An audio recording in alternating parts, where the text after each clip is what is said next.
এক নারী কাঁধে একটা কফিন তুলে রাস্তায় ঘুরে বেড়াচ্ছিল। হঠাৎই সামনে পড়ে যায় ব্রেক ফিল করা এক বিলাসবহুল গাড়ি। ভিতরে এক ক্ষমতাধর কর্পোরেট বস। মুহূর্তের মধ্যে নারী এক হাতেই গাড়িটাকে থামিয়ে দেয়, তারপর অবলীলায় গাড়িটা তুলে 360 ডিগ্রি ঘুরিয়ে রাস্তার ঠিক দিকেই দাঁড় করিয়ে দেয়। রাগে গর্জে উঠে সে বলল, আবার যদি উল্টো পথে গাড়ি চালাও তাহলে এইটাই হবে তোমাদের পরিণতি। এরপর পথেই সে দেখতে পেল এক বৃদ্ধা মাটিতে অজ্ঞান হয়ে পড়ে আছে। নারী এক মুহূর্ত দেরি না করে প্রয়োগ করল বহুদিনের হারিয়ে যাওয়া এক রহস্যময় চিকিৎসা কৌশল। কিছুক্ষণের মধ্যেই বৃদ্ধা শুধু জ্ঞানই ফিরে পেল না, বরং তার পুরনো সব রোগও যেন উধাও হয়ে গেল। তার শরীর ভরে উঠল নতুন শক্তিতে, এমনকি সে দৌড়াতে চাইল কয়েক 10 কিলোমিটার। কিছু সময় পরে নারী পৌঁছায় তার অচেনা বাগদত্তার বাড়িতে, কিন্তু সেখানে গিয়ে সে যা দেখে তাতে সে নিজেই অবাক। তার বাগদত্তা আর কেউ নয়, সেই গাড়ির কর্পোরেট বস।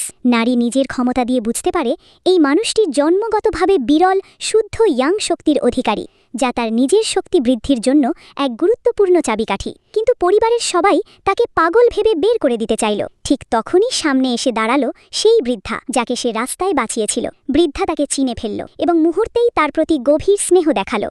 এভাবেই শুরু হলো এক অদ্ভুত সম্পর্ক, শক্তি, রহস্য